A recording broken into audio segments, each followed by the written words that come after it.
I want you to picture a scenario that I think every single person listening to this has probably experienced at least once. It's a Tuesday afternoon, maybe 2 o'clock. Oh, I know this feeling. Right. The post-lunch slump is hitting hard. And you're sitting in a beige hallway staring at a closed door. Your palms are sweating. Your heart is doing that weird, fluttery, skipping thing. And you're, frantically, mentally rehearsing a list of every single thing you've accomplished in the last 6 months. The highlight reel. The highlight reel, exactly. Yeah. Why? Because you are about to walk into your annual performance review. Oh, the annual review. A universally stressful experience. It doesn't matter how confident you are in your work. There is just something about that closed door that triggers a primal fight or flight response. It really does. It's the specific dread of the modern employee. You're sitting there and you're worrying about stagnation. You're worrying about that promotion you were sort of promised 3 months ago over drinks that seem to have just vanished into thin air. Yeah, we'll circle back, promise. Yes. Or you're terrified of being managed out or told you aren't a culture fit, which is, I think we all know, just corporate speak for we don't like you. Yeah. It is a very specific, very mundane type of anxiety. It's career anxiety, pure and simple. The fear of professional failure, the fear that you are falling behind your peers, that you're not on the right track. Right. Now, I want you and everyone listening to take that feeling, that mundane corporate fear, the fear of a bad PowerPoint presentation or a missed KPI, and I want you to raise the stakes. A lot. Right. Imagine your boss isn't a middle manager with a penchant for buzzwords and a bad tie. Imagine your boss is a brutal dictator. And imagine you aren't an accountant or a graphic designer. You are a military officer. You have a gun. You have access to state secrets. Well, the consequences of a bad performance review in that environment are significantly different. We are not talking about a missed bonus or an awkward conversation. Exactly. What happens when you hit a career dead end in that world? What do you do when you realize you aren't getting promoted? And in this economy, losing your job doesn't just mean updating your LinkedIn profile. It means destitution. It means losing your housing. It might mean your family starves, or worse. That is a terrifying question we are tackling today. It really is. It brings us to this dark intersection of organizational psychology and political violence. It turns the history of atrocities into a sort of twisted HR problem. Before we unlock that door and stare into the abyss, I do have to say the magic words for our listeners. Yeah. Welcome to the Strategy Sync YouTube channel. Please subscribe and like to hear new book summaries. We are thrilled to have you here for what is going to be I think, a fascinating discussion. And we are doing a deep dive today into a truly groundbreaking book. It's titled Making a Career in Dictatorship, The Secret Logic Behind Repression and Coups. And it's by Christian Gläßel and Adam Scharpf. I have to say, when I first saw that title, I paused. I thought, okay, is this a history book? Is it a biography of a specific dictator? But it's actually neither of those things, right? It feels like something completely different. It is different. It's not strictly history, though it uses a ton of history. It's really an organizational analysis. It treats the dictatorship security apparatus, the army, the secret police, the intelligence wings, as a workplace. Like Google. Exactly, like Google or Ford or the DMV. It has hierarchies, it has promotions, and it has disgruntled employees. The authors are asking a fundamental question that has plagued historians for decades. Why do ordinary men commit atrocities? And conversely, why do ordinary officers suddenly decide to overthrow their government? And usually, when we watch documentaries about this stuff on Netflix or the History Channel, the answer is always ideology. They were fanatics. They were brainwashed. Or it's psychology. They were psychopaths. We love the psychopath explanation. We do. We tend to pathologize evil. We want to believe that the people running death squads or plotting coups are, monsters or brainwashed zealots who sleep with a copy of the manifesto under their pillow. Because it's comforting. It is comforting. Because if they are monsters, then they are different from us. They are a different species. But Gläßel and Scharpf argue that while ideology plays a role, of course it does, you can't ignore it, the primary driver for a lot of this extreme behavior is much more banal. It's career ambition. That is the central tension we're going to unpack today, and frankly, it's a little disturbing. The idea that someone might volunteer to join a secret police unit, not because they hate the opposition, not because they're a sadist, but because they are worried about their pension. Or that a general might launch a coup, not because he fundamentally disagrees with the president's policy, but because he didn't get the promotion he thought he deserved. It's just petty workplace grievance, writ large. Writ very large, with tanks. It's the logic of career pressure. And once you see the world through the lens of this book, you just can't unsee it. It changes how you look at every authoritarian regime in history. So let's map out our journey for this deep dive, because we have a lot of ground to cover, and I want to make sure we really get into the weeds here. Okay, so we're going to start by breaking down this theory, the career pressure model. We'll look at the two desperate strategies officers use to save their careers, something called detouring and something called forcing. These are new terms for most people, but they are absolutely crucial. Then we're going to bust a huge myth about dictatorships, the idea that they all just run on nepotism. We're going to look at the dark side of meritocracy. And this part, I have to say, really surprised me, because we're all raised to think meritocracy is the gold standard of fairness. It is, usually. But in a dictatorship, it turns toxic. After that, we'll spend a good amount of time on the book's core case study, which is the Argentine army. The data the authors have on this is just incredible. We're talking down to the actual exam grades of officers who became infamous torturers. And we won't stop there. We'll look at how this applies globally to the Nazis, to Stalin's Russia, and to a very specific, very fascinating coup in the Gambia. Right. And finally, we'll wrap up with what this means for us.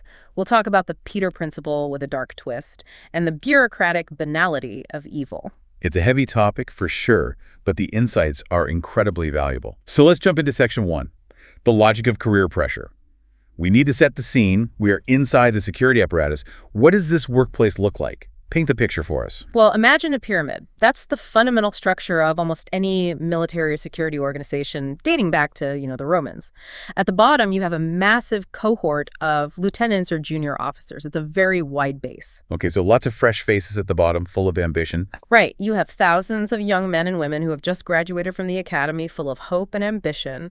But as you look up the chain of command, captain, major, colonel, general, the pyramid gets steep and narrow very, very quickly. It's a bottleneck. A massive bottleneck. There are drastically fewer spots for captains than lieutenants, fewer spots for majors than captains.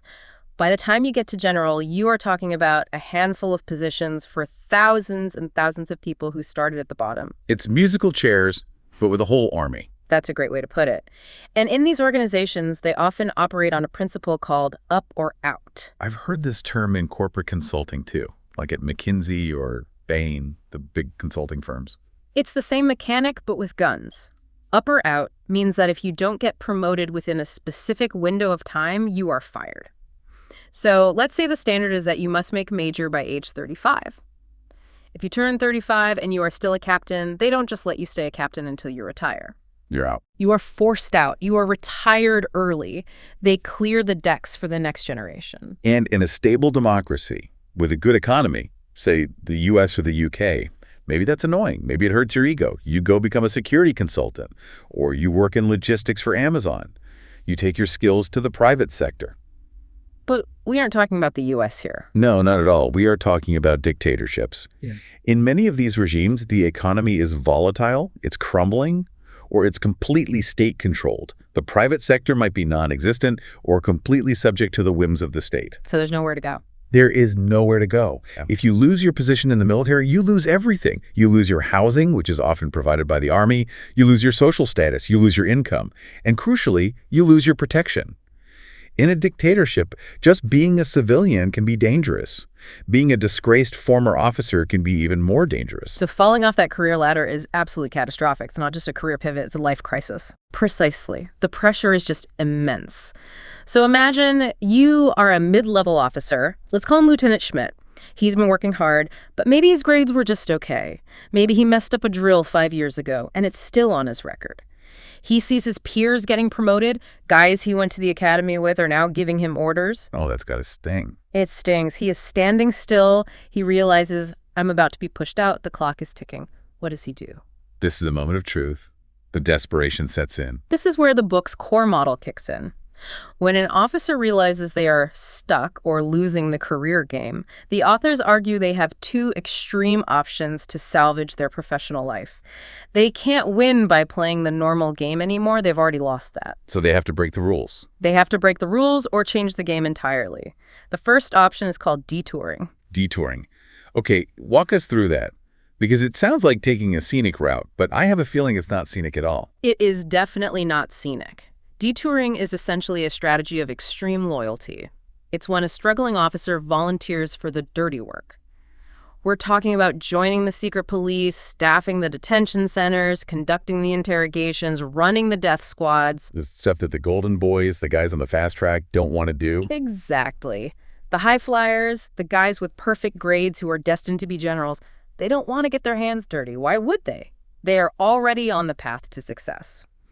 Dirty work is risky. It's psychologically damaging, it carries a stigma, and usually it takes you off the prestigious command track. So you're running a torture unit, you're not commanding a tank battalion. Correct. You're not on the path to becoming chief of staff. But for the loser, the guy on the bubble, this is a lifeline. So the logic is, Yeah. I can't get promoted on normal merit because my grades aren't good enough. I'm not the smartest guy in the room. But if I show the dictator I'm willing to do the gruesome stuff no one else will do, I become indispensable. Precisely. It's a detour. You step off the main road, the regular army career, to take a shortcut through the mud, hoping it leads you back to the highway of promotion later on. You are signaling extreme loyalty to compensate for a lack of traditional merit. You're saying, I might not be a genius strategist, but I will break fingers for you. And that signal is very valuable to a dictator. Yeah, that's bleak. It turns atrocity into a career hack. Yeah. Okay, that's detouring. What's the second option? The second option is forcing. This is the other side of the coin. This is extreme disloyalty. This is the coup. If I can't climb the ladder, I'll burn the ladder down and build a new one. Basically, the logic here is, my career in this current regime is dead. I'm going to be fired. The president doesn't value me. But if I help overthrow the dictator and install a new government, I can write my own ticket. I can be the one handing out the promotions. You are gambling for resurrection. It's high risk, high reward. Extremely high risk. If you fail, you and your family are probably dead. But if you succeed, you go from being a washed-up lieutenant to a colonel or a minister overnight. And this explains a phenomenon that has puzzled political scientists for a long time. Why coups are often led not by the most senior, successful generals, but often by mid-level officers who felt blocked. Because they have the most to gain and the least to lose. The top general already has a nice house and a driver. He's comfortable, he has a lot to lose. But the frustrated major who's about to be pushed out, he has nothing to lose. This is such a powerful insight because it connects two things that look totally different. Repression crushing the people and coup attacking the government. Usually we think of those as opposites. One is supporting the regime, one is attacking it. But you're saying they stem from the exact same root cause. They are two sides of the same coin. They are both reactions to career stagnation. They are both desperate attempts by employees to save their jobs. The only difference is the officer's calculation of which one is more likely to succeed in that specific moment. It really takes the ideology out of it, doesn't it? I mean, ideology might be the justification, but the motivation is survival. It makes it about paying the mortgage in a really twisted way. It does. And it forces us to rethink how these regimes are built from the ground up. Which leads us to the second big topic I want to cover, the myth of nepotism. Oh, this is a big one. I think if you stop someone on the street and ask, how does a dictatorship work? 90% of them would say, well, the dictator hires his brother to run the army, his cousin to run the police, and his uncle to run the bank. Yeah. We have this image of the family business dictatorship. The classic view of the nepotistic dictatorship. And don't get me wrong, that definitely exists. Saddam Hussein's Iraq, for example, relied heavily on family and tribal connections. Whatever your qualifications, if you weren't from Tikrit, you had a ceiling. Right. But Gläßel and Scharpf used data from the VDEM project, that's the Varieties of Democracy project, it's a massive data set, to look at global patterns. And they found something that really turns that assumption on its head. What did they find? They found that a shocking number of dictatorships actually have highly meritocratic security forces. We are talking about militaries where promotion is based on strict exams, academy grades, and technical qualifications. Wait, really? So you can't just charm your way to the top in these places. You actually have to be good at being a soldier. In many of them, yes. And usually, following the sociologist Max Weber, we think meritocracy is a good thing. Weber argued that rational bureaucratic systems are the hallmark of modernity. We think meritocracy leads to competence, competence leads to stability, and eventually that professionalization leads to democracy. We assume a professional soldier will respect the Constitution. We assume that if someone has gone to a war college and studied ethics and strategy, they aren't going to turn around and torture students in a basement. Exactly. That is the liberal democratic assumption. But this book reveals what they call the dark side of meritocracy. In a dictatorship, a meritocratic system can actually be more dangerous than a nepotistic one. That feels so counterintuitive. Unpack that for us. How can a system based on skill be worse than a system based on cronyism? Think about the signaling. Think about the psychological impact of the system on the individual officer. In a nepotistic system, it's all vague. It's arbitrary. Maybe you get promoted because the boss likes you today, maybe you don't. Maybe his cousin needs a job. You can always tell yourself, oh, it's not my fault, it's just politics. I might get lucky next year. There is ambiguity. Right. You could schmooze, you can try to curry favor, you can hope for a change in the wind. But in a strict meritocracy, the feedback is brutal and it is clear. If promotion depends entirely on your grades at the staff college and you get a C-, You know you're doomed. There's no one to blame but yourself. you have perfect information about your own failure. With mathematical certainty that you are not going to make general. You look at the ranking list posted on the wall, you are number 150 out of 200. The Army only promotes the top 50. You are done. And that clarity, that certainty of failure, creates absolute desperation. Bingo. It creates a clearly defined class of losers. And those losers, panic-stricken about their future, stripped of any illusion that they might make it through normal channels, they become the prime recruits for the detouring strategy. They are the ones who look at the dirty work and say, that's my only way out. So in a weird way, the fairness of the system drives the atrocities. Because the people who fail the fair test have to find an unfair way to survive. That's it in a nutshell. And the data backs this up. The authors found that repression and coups happen just as often in these meritocratic regimes as in the nepotistic ones. Professionalism is not a shield against atrocity. In fact, it creates the specific incentives for it. A highly professional army produces highly professional losers who need something to do. That is just mind-blowing. And it's not just theory. They prove this with an incredibly deep dive into one specific country. Let's talk about Argentina, because I was reading the notes on this. And the level of detail they went into is staggering. Argentina is the backbone of this book's data. It's really the core of their evidence.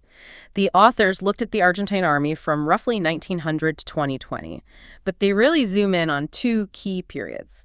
The mid-1950s under Juan Perón, and then the infamous Dirty War in the 1970s. And just to set the context for those who aren't experts on Argentine history, the Argentine military in the 20th century was not some ragtag group of rebels. It was incredibly prestigious. Well, very much so. It was modeled on the Prussian army. It was a meritocratic machine. They had the Colegio Militar de la Nación, the military academy for cadets, and the Escuela Superior de Guerra, the staff college for mid-career officers. So like their West Point and their War College. Exactly. And these weren't just training camps. They were rigorous academic institutions. Officers studied engineering, law, history, strategy. Everything was graded. Everything was ranked. Your order of merit, your class rank determined absolutely everything about your future career. So the authors actually got access to the grades, like they have the report cards? That's the aha moment of their research. That's what makes this so powerful. They went into the archives, they dug up the dusty boxes, they tracked the actual grades of thousands of officers over decades.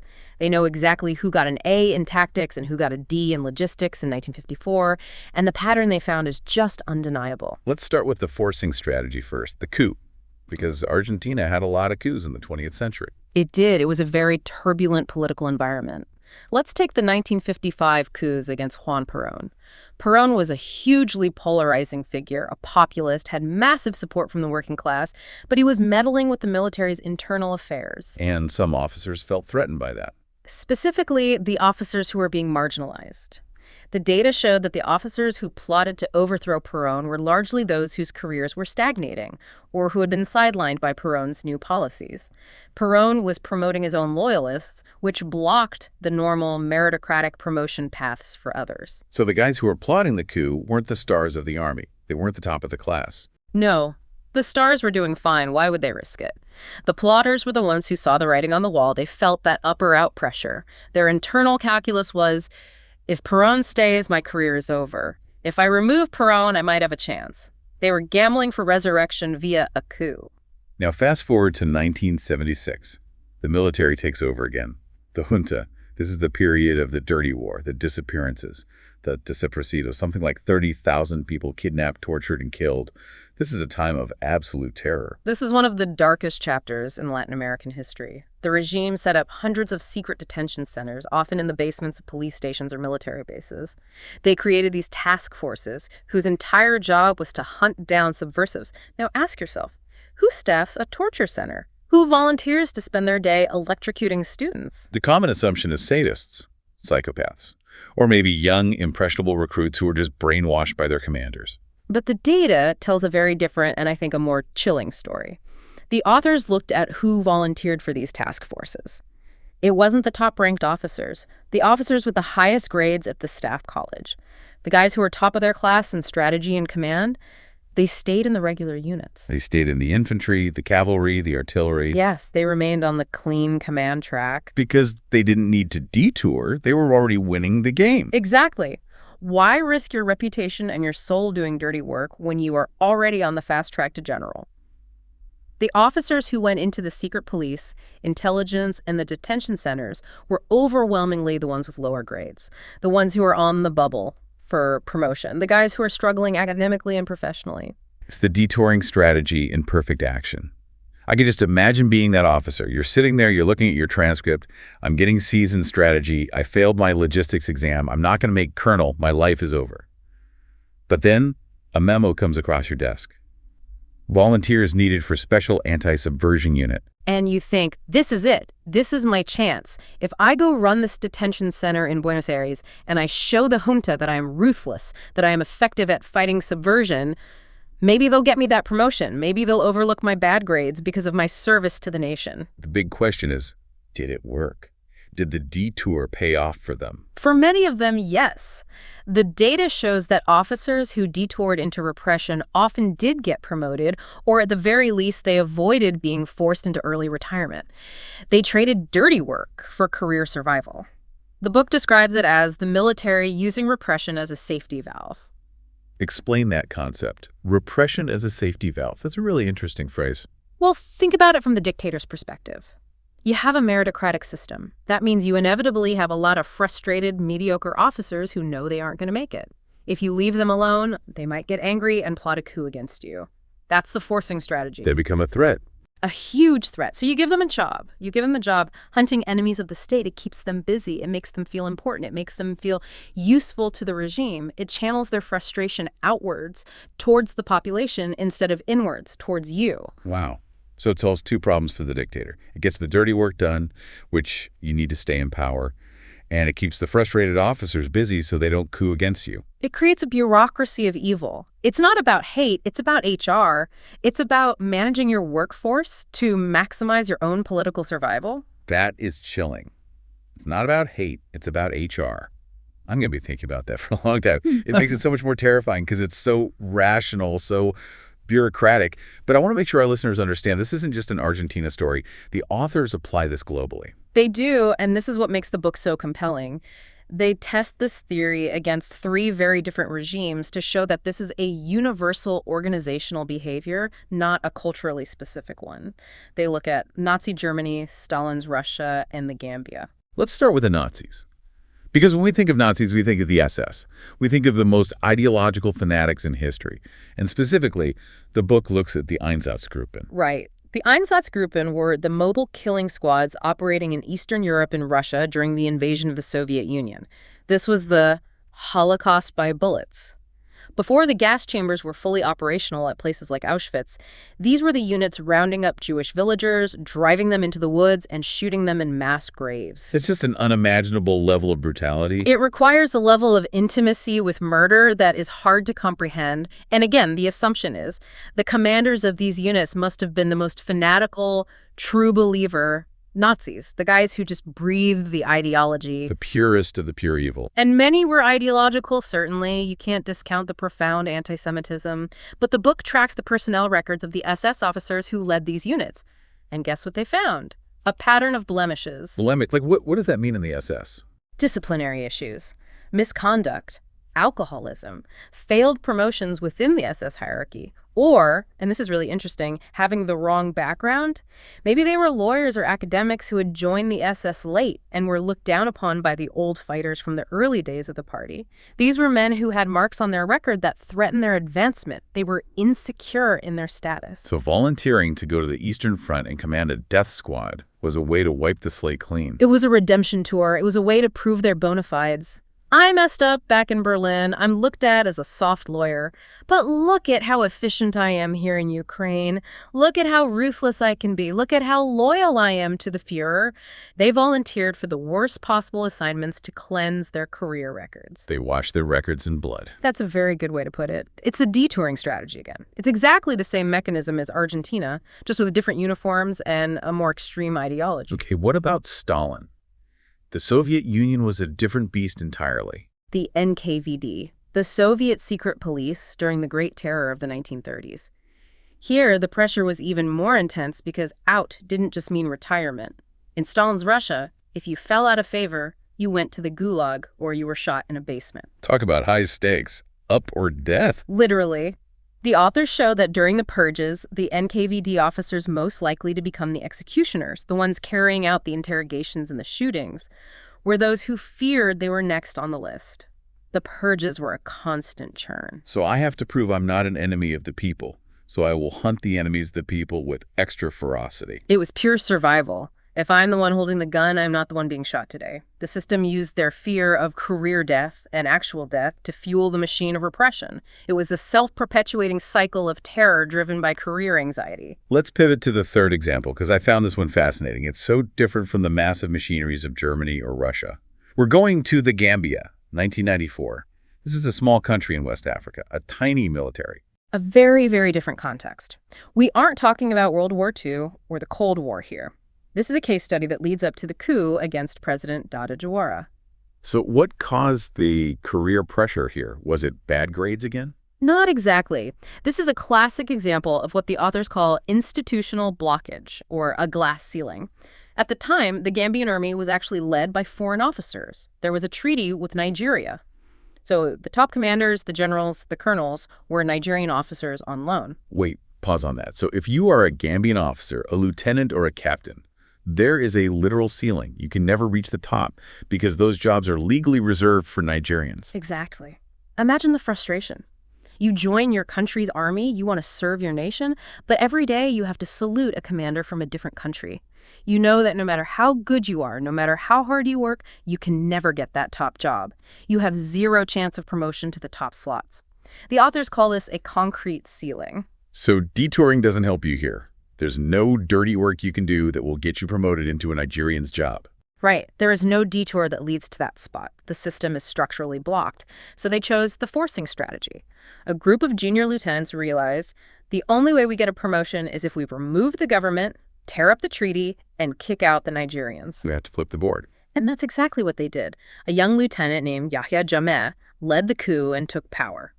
And unsurprisingly, what was the first thing they did after they succeeded? Let me guess. They promoted themselves. Immediately, those lieutenants became colonels and generals overnight. They wrote their own performance reviews. It's so consistent. Whether it's 1940s Europe, 1970s South America, or 1990s Africa, the mechanism is the same. Blocked ambition leads to extreme action. I want to shift gears a bit. We've looked at the officers, the agents in this system. Let's look at the puppet masters. If you are a dictator or a coup leader, how do you use this knowledge? This is what economists call the principal agent problem. If you are a dictator, you have a problem. You want to stay in power. To do that, you need to crush dissent. You need torture. You need surveillance. But you can't do it yourself. You need agents to do it for you. Right. But here's the catch. Competent, moral, well-adjusted people generally don't want to torture other human beings for a living. Right. It's hard to hire for that on LinkedIn. Seeking ruthless individuals for state security role. So you have to create a system that produces them. You exploit the anxiety. You intentionally create what the book calls dirty units. And you make sure there is a pipeline for the losers of the meritocracy to go there. You want a reservoir of desperate officers who see repression as their only option. And this explains why dictators often create multiple overlapping security agencies. You have the army, then you have the presidential guard, then the intelligence service, then the special police, then the party militia. It seems inefficient, but it's not. It's not about efficiency. It's about political control. It's a job creation program for desperate men. If you only had one army, you'd have too many rejected officers who might get angry and plot a coup. By creating 3 new secret police units, you give those rejected officers jobs. You make them feel useful. You turn potential coup plotters into loyal repressors. Repression is a safety valve. That is, Yeah. honestly, it's diabolically smart. It turns your biggest threat, angry, underperforming officers into your biggest asset, loyal enforcers. It is. And if you flip it, if you are the guy planning a coup, you do the exact reverse. You don't try to recruit the stars. Right. The stars are happy. They are getting promoted. They like the status quo. They're buying new cars. Their kids are in good schools. Exactly. If you walk up to the general who just got a medal and say, hey, let's overthrow the president, he's going to arrest you on the spot. No, you go to the smoky back room where the guys with the bad grades are drinking. You find the guy who was just passed over for major for the third time. You find the guy who hates the Nigerian commanders. You find the discontent. You find the discontent and you say, this system is rigged against you. You are better than this. Join me and we'll fix it. You recruit the desperate. You weaponize their failure. The book actually breaks down these sources of pressure into 6 distinct types in Chapter 6. We've talked a lot about incompetence, the bad grades. But there are others. And I think it's worth listing them because it shows how many different ways a career can go wrong. Yeah, that's a great idea. It's not all just about being bad at your job. So let's run through them quickly. What else causes this panic? Okay, so the first one is incompetence, the meritocratic pressure we've been talking about, simply not being good enough to compete. The second is misconduct. This is having a disciplinary record, the blemish we talked about with the SS. Maybe you got drunk on duty. Maybe you stole supplies. You need to redeem yourself. Okay, that makes sense. Number 3 is wrong background. This is huge in nepotistic systems or ethnically divided societies. If you are the wrong religion, the wrong tribe, or the wrong social class, you hit a glass ceiling no matter how competent you are. Number 4. Lack of connections. You don't have a patron. In many armies, it's not what you know, it's who you know. You need a godfather, a senior officer, to pull you up. If you don't have one, you just stagnate. Classic office politics. Exactly. Number 5 is organizational backlog. This is just math. There are too many people and too few jobs. It's the baby boomer problem, essentially, but for an army. A whole generation gets stuck at one rank. And finally, number 6 is institutional shrinkage. Budget cuts. Downsizing. Shrinkage is interesting. We usually think small government is good. We want to cut military spending. But if you shrink a dictator's army, You create a lot of unemployed men with guns who are very, very angry. Budget cuts can directly lead to coups because officers fight to keep their slice of the pie. If you tell a battalion we are disbanding your unit, you are essentially inviting them to mutiny to save their jobs. it all comes back to that primal fear of losing your place, the fear of the void. It does. And this brings us to the conclusion and some really profound implications, because this isn't just about history, it's about how all organizations work. The authors mentioned the Peter Principle. The old business adage. I love this concept. Right. The Peter Principle, for anyone who doesn't know it, says, in a hierarchy, every employee tends to rise to his level of incompetence. You get promoted because you were good at your last job until you reach a job you aren't good at, and then you stay there, gumming up the works. You stop rising. But this book offers a dark, dark twist on this. A very dark twist. In a dictatorship, the incompetent people don't stop rising. When they hit their level of incompetence in the regular army, when they realize they can't handle the strategy or the logistics, they don't sit still. They switch to the dirty work track. They detour. So they overcome their incompetence by becoming ruthless. Exactly. They keep rising, but they rise by becoming monsters. The system filters the incompetent into the torture chambers. Think about what that means for a second. The people running the most brutal parts of the state are often the people who are the worst at being regular soldiers. Which connects perfectly to Hannah Arendt and the banality of evil. Absolutely. The banality of evil. She famously wrote about Adolf Eichmann, the Nazi bureaucrat who organized the logistics of the Holocaust. She went to his trial expecting to see a demon, a monster with horns.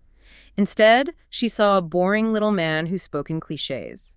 She argued he wasn't driven by a chaotic love of evil, but by a simple, bureaucratic desire to be a good employee. To do his job well. To do his job well. And this book provides the data behind that philosophy. It validates Arendt with hard numbers. These aren't all monsters. They are employees. They are worried about their pension, their rank, their kids' school fees, and their status at the country club. They commit atrocities not because they want the world to burn, but because they want to keep their job. It really challenges how we think about foreign policy, too. We in the West often tell developing nations, you need to professionalize your military, make it meritocratic, stop the nepotism, send your officers to Sandhurst or West Point. And this book says, be careful what you wish for. We cannot assume that professionalizing a military makes it safe for democracy. A professional meritocratic military is just a tool. It is an efficient machine. If the incentives align towards repression, if the only way to get ahead is to crush dissent, a professional military will be very efficient at repression. It's a sobering thought. We like to think education and professionalism cure everything, but sometimes they just sharpen the knife. Precisely. Competence without morality is just efficient evil. We're coming to the end of our deep dive into Making a Career in Dictatorship. It's a book that starts with organizational charts and ends with a fundamental and frankly quite disturbing truth about human nature. It removes the comfort of thinking it couldn't happen here or those people are different. It shows that the structures of our everyday workplaces, promotions, reviews, fear of failure, can be weaponized in terrible, terrible ways. I want to leave you, the listener, with a final provocative thought to chew on. We've talked about dictatorships. We've talked about torture and coups. But think about your own workplace. Think about organizational sabotage. When people in your office can't advance, when they feel blocked, what do? That's a great question. Do they become toxic? Do they start rumors to take down a rival? That's minor forcing. Or do they suck up to the boss's worst impulses, agreeing with bad ideas just to stay safe and get ahead? That's minor detouring. The logic of the dictatorship is just the logic of the hierarchy taken to its most extreme and violent conclusion. The seeds are in every office. On that cheery note, this has been a heavy but incredibly important deep dive. From career anxiety to state terror. Who knew the line was so thin? It changes how you look at the news, that's for sure. It's a powerful lens. Huge thanks to Gläßel and Adam Scharpf for this incredible research, and thanks to you for listening to the Strategy Sync YouTube channel. Don't forget to like and subscribe for more summaries of books that decode the world. We'll see you in the next deep dive. Stay curious.